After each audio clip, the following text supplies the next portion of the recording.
Well, hello again. Good morning, good afternoon, good evening. Welcome to another one of my really useful presentations. This one's on goal setting, and you could say it's about designing your life. Now, that's quite an ambitious aim for this presentation.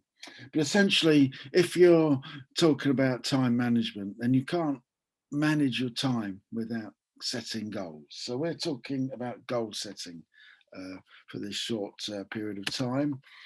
Um, some of you will know that I think rather futile activity of making New Year's resolutions, and then of course struggling to keep them much beyond the first few days of the year. So let's not do that sort of stuff.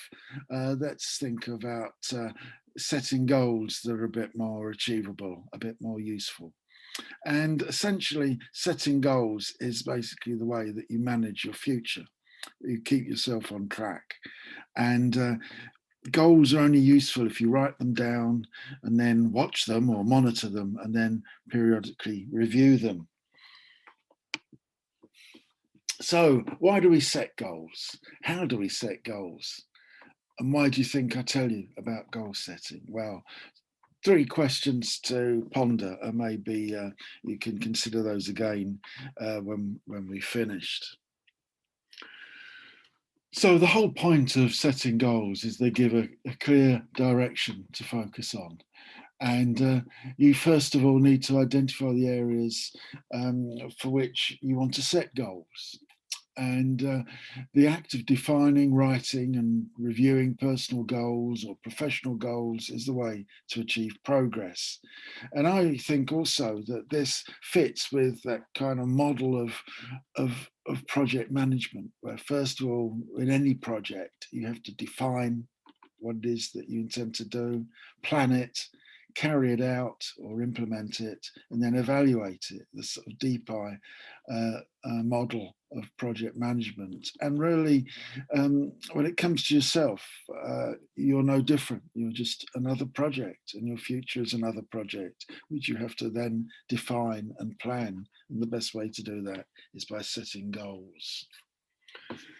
So, when you set goals, then be quite clear as to why.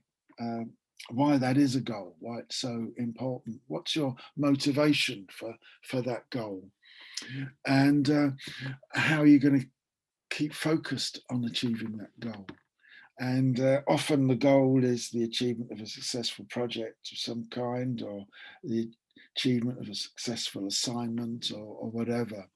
And are your reasons for wanting to achieve that goal strong enough, or are you going to give up or lose interest in it? You know, focus and the reason why, and understanding your own motivation is critical here. And you can apply the Honey and Mumford learning cycle to considering this. In fact, there are other cycles that you could consider. The Kolb learning cycle is a similar one where essentially you can apply the learning cycle to your own goal settings. In other words, you know, you can have an experience, or it could be the setting of a goal, review whether that goal actually worked or not through the monitoring process, evaluate it, and then as a consequence of that evaluation, plan the next goal, or plan the next step. And this step by step approach is one way of successfully managing a project. And you can go on to further kind of plot that step by step approach through project management tools such as critical path diagrams or Gantt charts. So essentially, this is about designing your life, writing your goals. So write them in the positive, write them in detail, write them in the present tense, and monitor them. And if they need to be rewritten or refocused, do exactly that.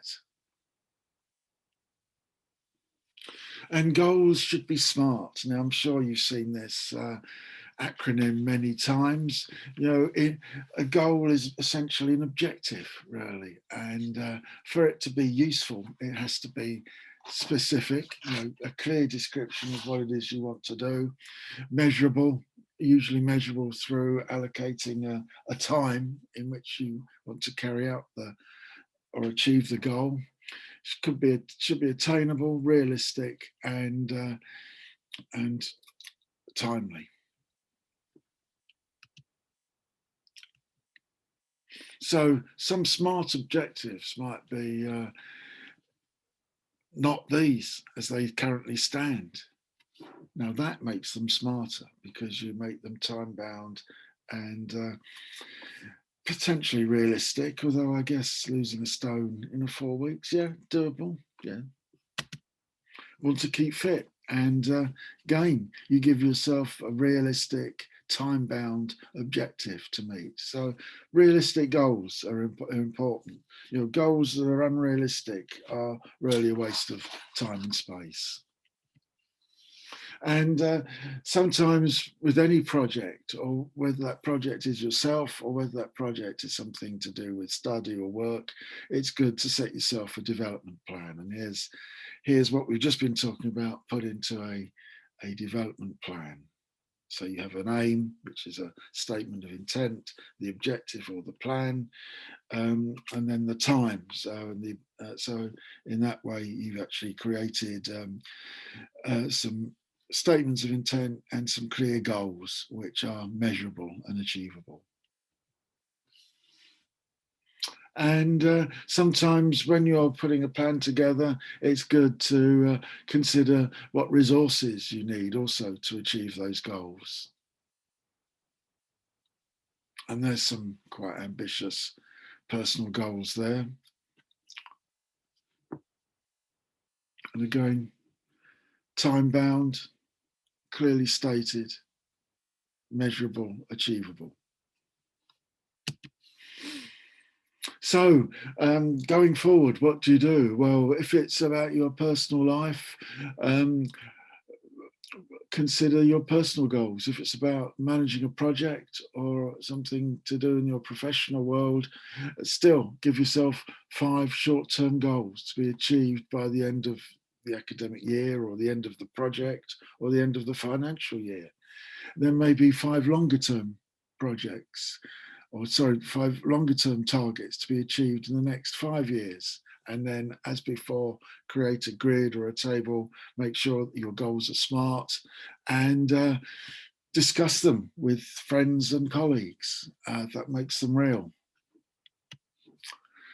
So again, I hope you found that useful and interesting, and it's bye from me for now.